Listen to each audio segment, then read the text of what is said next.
हाय। हाय। अस्सलाम वालेकुम, कैसी हो तुम? वालेकुम सलाम, मैं बिल्कुल ठीक। तुम कैसी हो? मैं बिल्कुल ठीक हूँ। अच्छा लीसा, ये बताओ तुम्हारा रिजल्ट आ गया होगा ना? क्या आया रिजल्ट तुम्हारा? क्या ग्रेड्स आए तुम्हारे? मेरा रिजल्ट तुम्हारा क्या रिजल्ट आया? ओह, मेरा तो A1 ग्रेड आया है। और तुम्हारा क्या ग्रेड आया है? मैं तो क्लास में फर्स्ट आई हूँ। अच्छा छोड़ो, हम स्टोरी लैंड चलते हैं। मुझे स्टोरी सुनने का बहुत दिल कर रहा है। अंतर मंतर छू कर अंदर, हमें ले चलो स्टोरी लैंड के अंदर।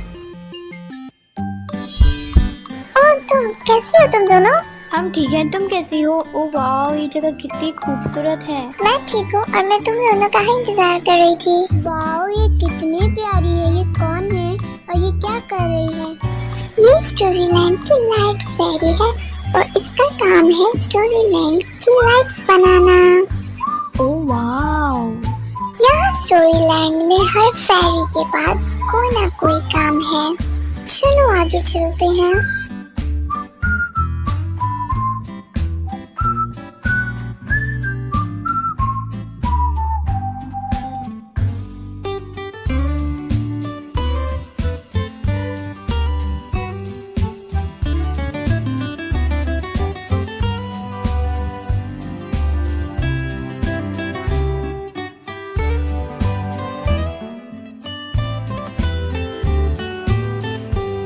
चलो हम जादुई शीशे के पास चलते हैं स्टोरी सुनने के लिए।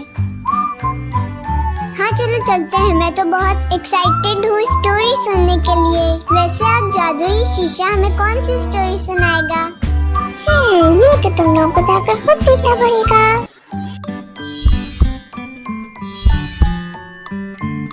तुम लोगों को पता है ना कि जादू शीशे से क्या कहना है? हाँ, मुझे पता है कि मुझे क्या बोलना है। जादुई शीशा, जादुई शीशा, हमें कहानी सुनाओ। किंग अब बहुत बूढ़ा हो चुका था। उसे पता चल गया था कि अब उसके पास ज़्यादा वक्त नहीं है और अब नया किंग चुनने का वक्त आ गया है। बादशाह ने सोचा कि इस बार वो किंग अपनी फैमिली में से किसी को नहीं बनाएगा, बल्कि अपने किंगडम में से यानी अपने लोगों में से किसी एक को चुनेगा। अगले ही दिन बादशाह ने सबको इकट्ठा किया और कहा कि मुझे तुम सबसे कोई ज़रूरी बात करनी है। जब बादशाह ने अपना ये फ़ैसला सबको सुनाया कि इस बार वो किंग इन लोगों में से चुनेगा, ना कि अपनी फैमिली में से, तो सब लोग ये सुनकर हैरान रह गए। लेकिन बादशाह बनना इतना आसान भी नहीं। बादशाह ने तमाम लोगों के सामने एक शर्त रखी। बादशाह ने सब लोगों को एक एक बीज दिया और कहा कि ये बीज ले जाकर एक एक पौधा उगाओ और पूरे 1 साल बाद वापस आना, और मैं देखूंगा कि जिसका पौधा सबसे अच्छा होगा वही अगला बादशाह बनेगा। सब लोग बहुत खुश हुए और जाकर अपने अपने घरों में पौधे उगाने लगे। इनमें एक बच्चा भी था जिसका नाम लिंग था। वो बच्चा बहुत खुश हुआ और घर जाकर सारी बातें अपनी अम्मी से कहीं और कहने लगा कि अम्मी जान, मुझे भी ये पौधा उगाना है और बादशाह बनना है। कुछ ही दिनों बाद आहिस्ता आहिस्ता तमाम लोगों के पौधे उगने लगे।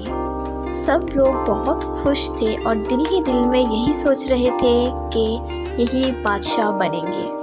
सब लोग अपने पौधों का बहुत ही अच्छे से ख्याल रख रहे थे और वो लोग चाहते थे कि इन्हीं का पौधा सबसे अच्छा दिखे और सबसे खूबसूरत उगे।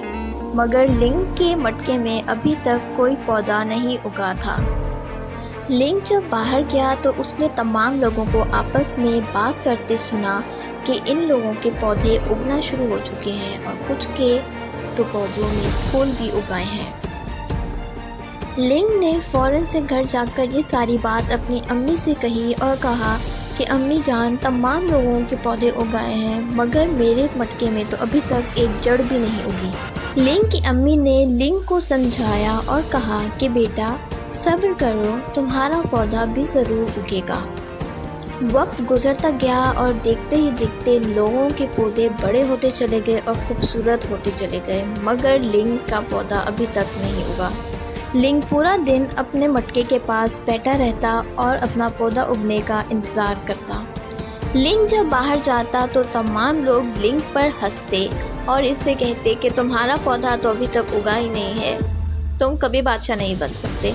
आखिरकार वो इंतज़ार की घड़ियां ख़त्म हुई और वो दिन आ गया जिस दिन फ़ैसला होना था कि कौन नया बादशाह बनेगा। सब लोग खुशी खुशी अपने पौधे लेकर बादशाह के पास गए। सबके पौधे एक से बढ़कर एक खूबसूरत थे। पूरा 1 साल हो चुका था मगर लिंग के मटके में कोई पौधा नहीं उगा था। लिंग रोते हुए अपनी अम्मी के पास आया और कहा कि अम्मी जान, मैं ये खाली मटका लेकर बादशाह के दरबार नहीं जाऊंगा, वहाँ सब मुझ पर हंसेंगे और ये ना हो कि बादशाह मेरा सर ही कलम कर दें क्योंकि मेरे मटके में कोई पौधा नहीं उगा। लेकिन लिंग की अम्मी ने लिंग को समझाया कि बेटा तुम्हें वहाँ ज़रूर जाना चाहिए और तुम सच कहना कि जो तुम्हारे साथ हुआ है। लिंग ने अपनी अम्मी की बात मानी और अपना वो खाली मटका लेकर बादशाह के दरबार चला गया। जब लिंग बादशाह के दरबार पहुंचा तो उसने देखा कि लोगों के पौधे कितने खूबसूरत उगे हुए हैं और जब लोगों ने लिंग को खाली मटके के साथ देखा तो कुछ लोग तो लिंग पर हंसने लगे और कुछ लोगों ने लिंग को हौसला दिया और कहा कि अच्छी कोशिश की बच्चे। लिंग ने जब बादशाह को आते देखा तो लिंग डर के मारे लोगों के पीछे जाकर छुप गया। बादशाह तमाम लोगों के पौधे देखकर बहुत खुश हुआ, लेकिन फिर बादशाह की नज़र लिंग पर पड़ी कि वो किस तरह लोगों के पीछे छुप रहा है। बादशाह ने अपने सिपाहियों को हुक्म दिया कि इस बच्चे को आगे लेकर आओ। जब बादशाह ने लिंग से वजह पूछी कि तुम पीछे क्यों छुप रहे थे और तुम्हारा पौधा कहाँ है, तो तमाम लोग लिंग पर हंसने लगे। बादशाह ने तमाम लोगों को चुप करवाया और लिंग से वजह पूछी। लिंग ने बादशाह को सब कुछ सच बता दिया कि मैंने आपका दिया हुआ बीज बोया था मगर ये उगा नहीं। मैंने इसकी बहुत अच्छी देखभाल की मगर फिर भी मेरा पौधा नहीं उगा। ये सब सुनकर बादशाह ने अपना फ़ैसला लोगों को सुनाया और कहा कि अब से जो तुम्हारा नया बादशाह है उसका नाम लिंग है। जब लोगों ने बादशाह का ये फ़ैसला सुना तो सब लोग हैरान रह गए, यहाँ तक कि लिंग खुद भी हैरान हुआ कि वो बादशाह कैसे बन सकता है क्योंकि उसका तो पौधा उगा ही नहीं था। लोगों ने ये बात बादशाह से कही कि बादशाह सलामत, आप लिंग को बादशाह कैसे बना सकते हैं, उसने तो पौधा उगाया ही नहीं। बादशाह ने लोगों से कहा कि आज से पूरे 1 साल पहले मैंने तुम सबको बीज दिए थे और कहा था कि इसे ले जाकर उगाओ और इसकी अच्छी देखभाल करो। तुम सब मेरे पास एक से बढ़ के एक खूबसूरत पौधे लेकर आए, लेकिन लिंग मेरे पास कोई पौधा नहीं लाया। बादशाह ने कहा कि लिंग ने भी तो मेरा दिया हुआ बीज ही उगाया था, तो इसका पौधा क्यों नहीं उगा? क्योंकि मैंने 1 साल पहले तुम लोगों को उबला हुआ बीज दिया था जो कि उग ही नहीं सकता था, और जब तुम सब लोगों को ये मालूम हुआ कि तुम्हारा पौधा उग नहीं रहा तो तुम लोगों ने उस बीज से दूसरे बीज को बदल दिया। लेकिन लिंग ने ऐसा नहीं किया। लिंग ने पूरा साल सब्र किया और सच्चाई के साथ ये सारी बात आकर मुझे बताई। तुम सबने झूठ बोला लेकिन लिंग ने सच कहा, इसलिए आज से तुम्हारा नया बादशाह लिंग है।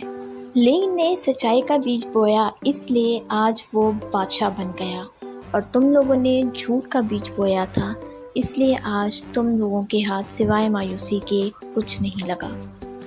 इसलिए हमेशा हमें सच कहना चाहिए और कभी भी सच्चाई का साथ नहीं छोड़ना चाहिए।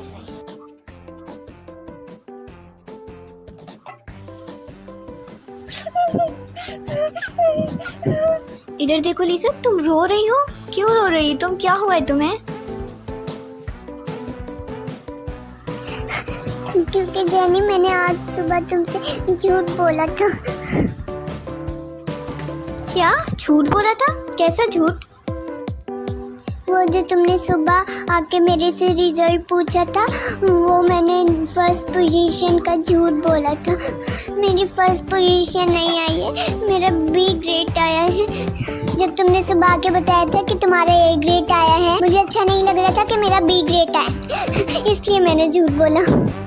कोई बात नहीं सर, बी भी बहुत अच्छा ग्रेड है। अगली दफ़ा और मेहनत करना ताकि तुम्हारी फर्स्ट पोजीशन आए क्लास में। लीसा, मुझे खुशी है कि तुमने अपनी गलती मानी और सच बोला।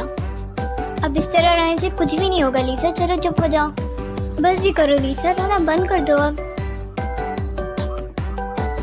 आई एम सॉरी जेनी, मैंने तुमसे झूठ बोला। मैं आइंदा कभी झूठ नहीं बोलूंगी।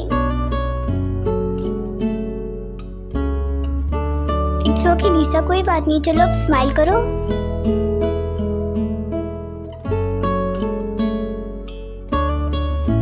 हाँ, और इस कहानी से हमें यही सबक मिलता है कि हमें हमेशा सच बोलना चाहिए, क्योंकि झूठ बोलने से इंसान हमेशा नुकसान में रहता है। और लीसा, मैं बहुत खुश हूँ कि तुमने सच बोला। चलो अब घर जाने का वक्त आ गया है।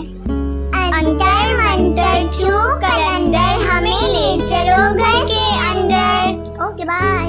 बाय बाय, ठीक है, फिर मिलेंगे। Hey guys, don't forget to like, share and subscribe to my channel.